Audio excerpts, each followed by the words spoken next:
Terus ada lagi ayat umum yang akhirnya jadi judul umum. Misalnya begini. Kita tahu cerita Nabi Khidir, di antara ceritanya ada satu kampung itu pelit. Makanya orang pelit itu wajib didendami. Karena Nabi pun itu baik-baiknya orang. Kalau sama orang pelit tetap dendam. Karena buruk-buruknya orang itu orang pelit. Tahu kan alamatnya orang pelit? Qoribun minan nar, ya dekat-dekat neraka itu. Karena al-bakhil qoribun minan nar, ba'idun minal jannah. Jadi kalau sama tanya alamatnya ya dekat-dekat neraka. Singkat cerita, Nabi Musa dan Nabi Khidir itu kecapean sekali masuk satu kampung. Karena saking kecapean, lapar, minta kampung itu menyediakan makanan. Istatama itu mereka minta makan, saking laparnya, saking karena di perjalanan yang melelahkan. Istatama ahla fa'abau ayyudayyifuhuma. Tapi kampung situ kampung pelit. Jika semuanya tidak mau yang ngasih apa? Makan. Tapi pas mau keluar dari kampung, ada tembok, ada kayak prasasti itu, yang mau roboh. Yang mau apa? Roboh. Terus sama Nabi Khidir, tembok yang mau roboh ini ditata. Ditata jadi baik lagi. Nabi Musa kata Nabi Musa, kok kurang pegawaian mau medit, pagri mbok urusi. Jadi makanya dendam sama orang meditnya agak sunat. Karena Nabi Musa juga marah sama Nabi Khidir. Orang kayak kampung kayak gitu pelit kok temboknya apa rusak kamu benahin gitu. Terus Nabi Khidir menjawab, wa amal jidaru fakana lil ghulamaini yatimaini fil madinati wa kana tahtahu kanzul lahumma wa kana abuhuma sholihah. Begini loh, tembok ini adalah penyimpan harta. Penyimpan harta untuk anak yatim. Bapaknya dulu itu soleh. Artinya terus dibabkan oleh ulama, babu ikrami sibyanil mu'minin. Bab kita memuliakan anak-anak orang soleh. Sehingga dalam adat kita menghormati Habib, menghormati Gus, menghormati anak pahlawan, menghormati orang-orang yang dulu berjuang kepada untuk Indonesia.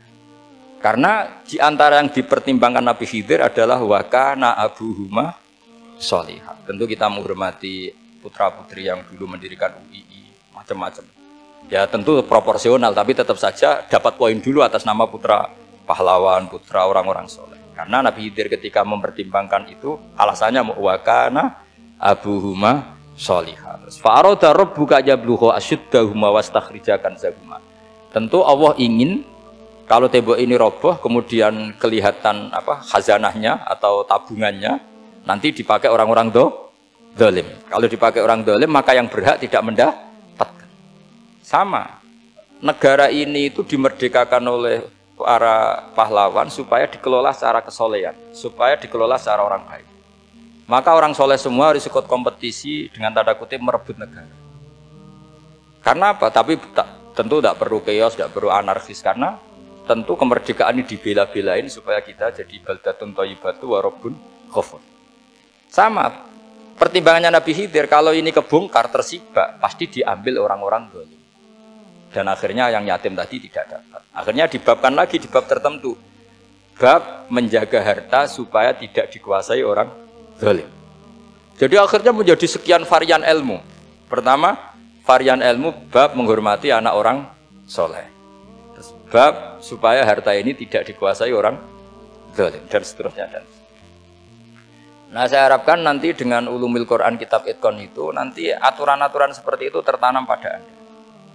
Sehingga sebetulnya ulama fikih yang ngarang kitab sampai satu boto-boto itu sebetulnya ya normal-normal saja. Kalau sampean sudah mengkaji ilmu yang kayak saya kaji, itu normal-normal saja.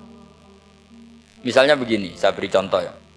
Orang munafik itu disifati Allah gimana? Wa idza qamu ilas sholati qamu kusala. Orang-orang munafik adalah orang ketika mau sholat itu bermalas-malasan.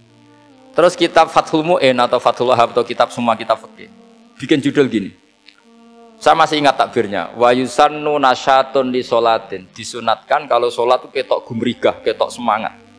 Fa inna Allaha ta'ala dzamma tarikihi. Karena Allah mengkritik atau menyalahkan orang yang kalau sholat itu tidak nasyat, tidak gumrigah, tidak semangat.